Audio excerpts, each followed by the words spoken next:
Քաղաքականություն, տնտեսություն, պատահարներ, իրադարձություններ Միացյալ Նահանգներից, Հայաստանից և ողջ աշխարհից։ Օրվա ամենահրատապ նորությունների լրահոսով եթերում կրկին AMJ News-ի թողարկումն է։ Լոս Անջելեսի տաղավարում ձեզ համար աշխատում է Կարինե Կեպենյանը։ Առավել կարևոր իրադարձությունները նախ համառոտ տեսաշարով։ Նոր սկանդալ ԱՄՆ զինված ուժերում։ Սպանություն Little Armenia-ում։ 17-ամյա դեռահասին գնդակահարել են իր տան մոտ։ Վենդետա Ալավերդիում, մահվան ելքով դեպք հայկական բանակում։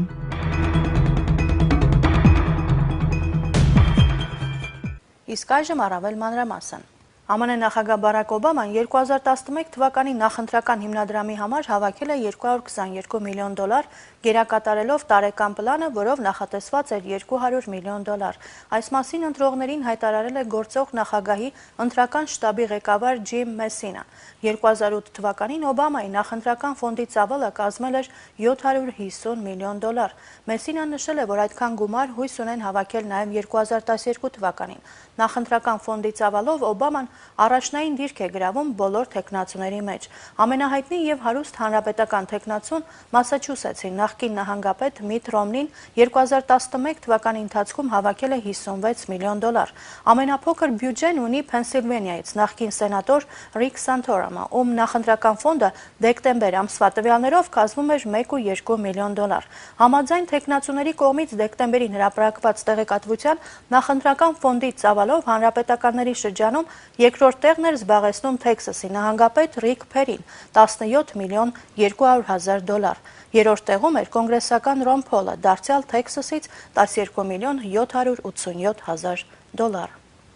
Նյու Յորքում ձերբակալել են գրավիր Wall Street-ը շարժման 3 ակտիվիստների Agency France Press-ի փոխանցման ոստիկանությունը ձերբակալել է նրանց, ովքեր մնացել են Զքոթի զբոսայգում մութն ընկնելուց հետո։ Նախորդին ոստիկանությունը հանել էր զբոսայգին փակող արգելապատնեշները, թույլատրելով մի քանի 100 ցուցարարների մուտք գործել այնտեղ։ Ոստիկանության փոխանցմամբ մի քանի մարդ մնացել են զբոսայգում գիշերելու նպատակով։ Ձերբակալվել են 3 անձ, որոնք պառկել են գետնին և հրաժարվել են կատարել ոստիկանության հրահանգը։ Զքոթի զբոսայգում արգելվում է վրաններ տեղադրել կամ գետնին պառկել։ Բողոքի ակցիաները սկսվել են սեպտեմբերի 17-ին և ցուցարարները սոցիալական հավասարություն են պահանջում, բողոքելով խոշոր կորպորացիաների դեմ։ Մոտ 1 ամիս առաջ ոստիկանությունը փակել էր զբոսայգին, որ դարձել էր գրավիր Wall Street-ի կենտրոնակայանը։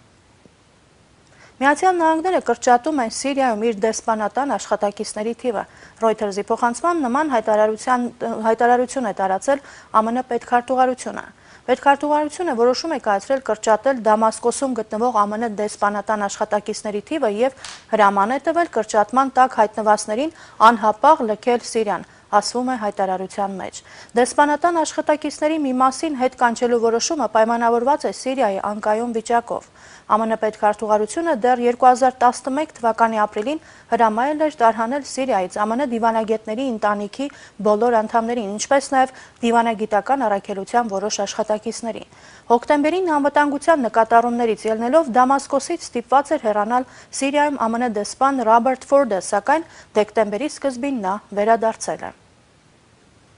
Նոր սկանդալ ամերիկյան զինված ուժերում, դիտենք տեսանյութը։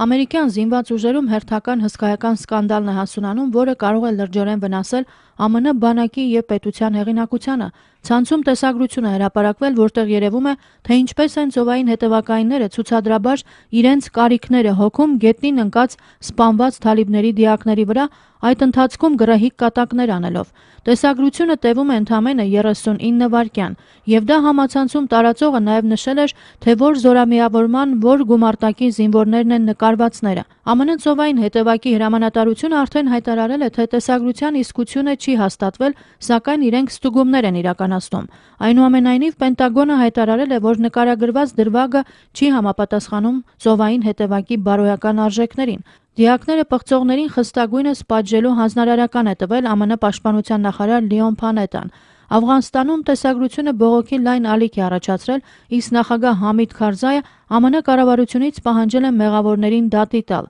Ուշագրավն այն է, որ տեսագրությանը ամենազուսպ արձագանքը տվել է Թալիբան շարժումը։ Թալիբների մամուլի քարտուղար Զաբիուլլա Մոջահեդը հայտարարել է, թե սպանվածների դիակները պղծելու միջադեպը չի ազդի Թալիբանի և միջազգային հանրության բանակցությունների վրա։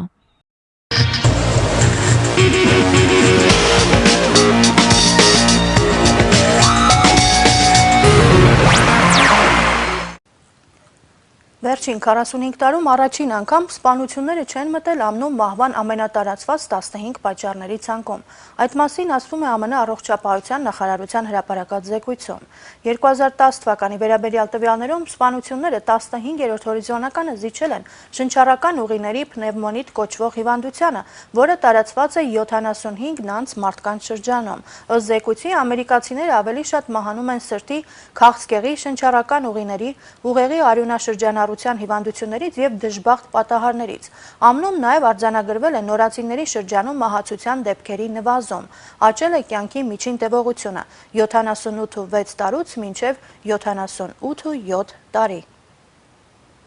Վեսթ Հիլզում բռնկված հրդեհի հետևանքով ծանր այրվածքներ է ստացել մի տղամարդ։ Լոս Անջելեսի հրշեջ ծառայության ներկայացուցիչ Բրայան Համֆրին հայտնել է, թե 6500 բլոքով Շելթոնդեյլ ավենյու հասցեում բռնկված հրդեհի մասին ահազանգը ստացվել է գիշերը ժամը 3:14-ի սահմաններում։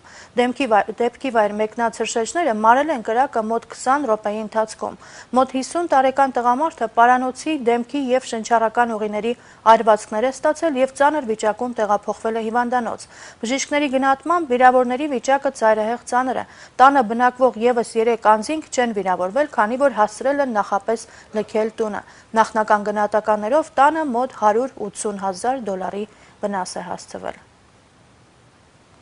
Միսիսիփիի դատարանը չեղյալ է հայտարարել նահանգապետի որոշումը։ Դիտենք մանրամասները։ Միսիսիփիի դատարանը արգելել է ազատ արձակել 21 դատապարտյալների այն անձանց թվից, որոնց ներում էր շնորհել հանրապետական Հեյլի Բարբարա, նահանգապետի պաշտոնը զբաղեցնելու վերջին օրը։ Եվս 5 դատապարտյալներ, որոնց արդեն ազատ էին արձակել, պետք է հունվարին նոր լսումների ներկայանան։ Դատապարտյալներին ներում շնորհելու որոշումը բողոքարկել էր նահանգի գլխավոր դատախազ Ջիմ Հուդը, ով նշել է, թե նահանգապետը խախտել է Միսիսիփիի սահմանադրությունը։ Ըստ սահմանադրության դատապարտյալը, ով ներում է խնդրում, պետք է տեղական թերթում հրապարակի իր խնդրանքը, իսկ ներման որոշումը կարող է կայացվել հրապարակումից 30 օր անց միայն։ Ըստ Հուդի, պարզ չէ արդյոք բոլորն են կատարել այդ պահանջը, թե ոչ։ Նահանգապետի պաշտոնում իր վերջին օրը Բարբարա 193 մարդու լիակատար ներում էր շնորհել, իսկ նահանգապետի պաշտոնում գտնվելու ողջ ընթացքում 203 մարդու, որոնցից 17-ը մարդասպանների։ Մի քանիսն էլ ի դեպ ազատազրկման ժամանակ աշխատում էին նրա տանը։ Բարբարը եւս 19 հանցագործների ազատազրկման ժամկետներ մեղմացրել։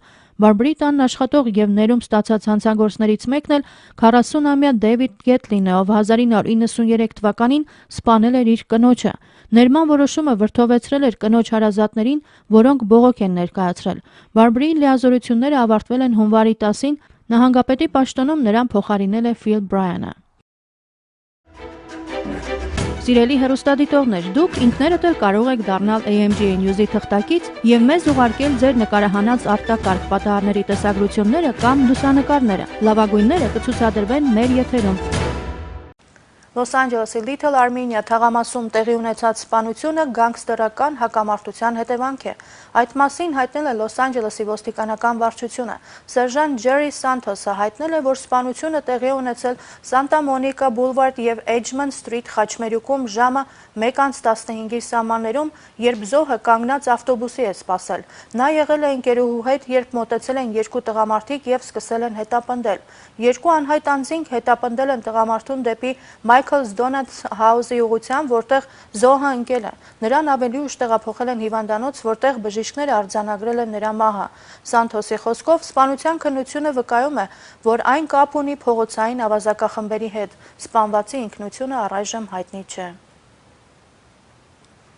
17-ամյա ֆուտբոլիստին գնդակահարել են Վինետկայում իր տան մերձակայքում։ Ականատեսների վկայությամբ Ֆրանսիսկո Ռոդրիգես կրտսերին սպանել են անհայտ մակնիշի մեքենայից, որ սպասում էր նրա տան մոտ։ Նրան գնդակահարողը եղել է մի աղջիկ, ով թակել է տան դուռը եւ դուրս կանչել Ռոդրիգեսին։ Ոստիկանության սպա Սերա Ֆեյդենը հայտնել է, որ քննիչներին առայժմ չի հաջողվել պարզել մարդասպանի արարքի դրդապատճառը, երբ ոստիկանությունը ժամանել է 6900 բլոքով Cozy Craft Avenue հասցեով, Ռոդրիգեսը ընկած է եղել գետնին անգիտակից եւ չի շնչել։ Նրան տեղափոխել են հիվանդանոց, սակայն բժիշկներին չի հաջողվել փրկել նրա կյանքը։ Սպանությունը տեղի ունեցել ֆուտբոլային խաղից հետո։ Ռոդրիգեսը խաղում էր Էլ Քամինոյի ավագ դպրոցի Conquistadors թիմի կազմում եւ այդ օրը խաղ էր անցկացրել Taft ավագ դպրոցի թիմի հետ։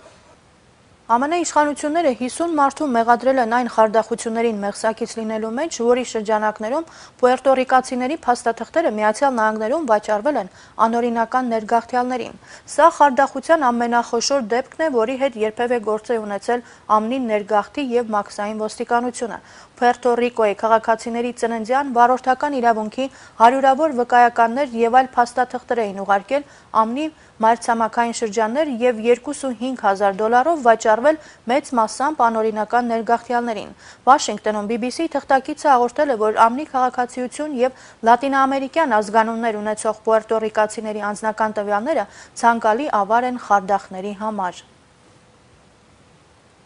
Հյուսիսային Քարոլայնայում ուժեղ թռնեդո է եղել, դիտենք մանրամասները։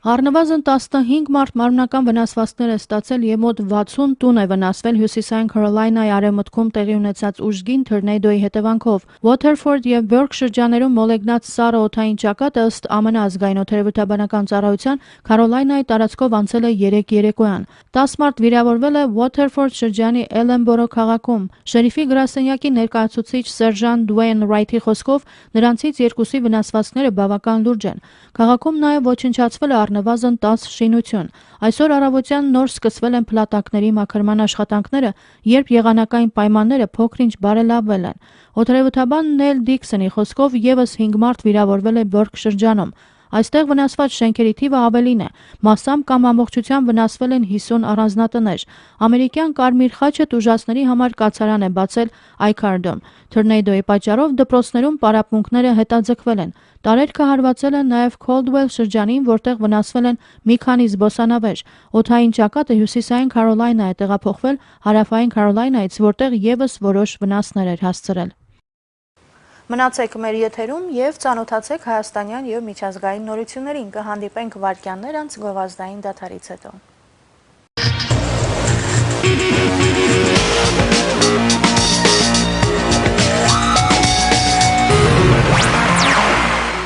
American Global ընկերությունը շնորհավորում է հայության նոր տարին ու սուրբ ծնունդը եւ բոլորին առաջարկում $50 gift card։ Ամանորի նվերը ստանալու համար պարզապես ուղարկեք ձեր անունը մեր էլեկտրոնային հասցեին կամ կարճ հաղորդագրություն նշված համարին։ Ակցիան գործում է մինչև հունվարի 20-ը։ Ուշադրություն, առաջին 10 դիմողները կստանան նաեւ Target Market-ի gift card։ Նոր տարում նոր անակնկալներ։ Հիշեք, մենք կտեղափոխենք ձեր բեռները արագ եւ ապահով։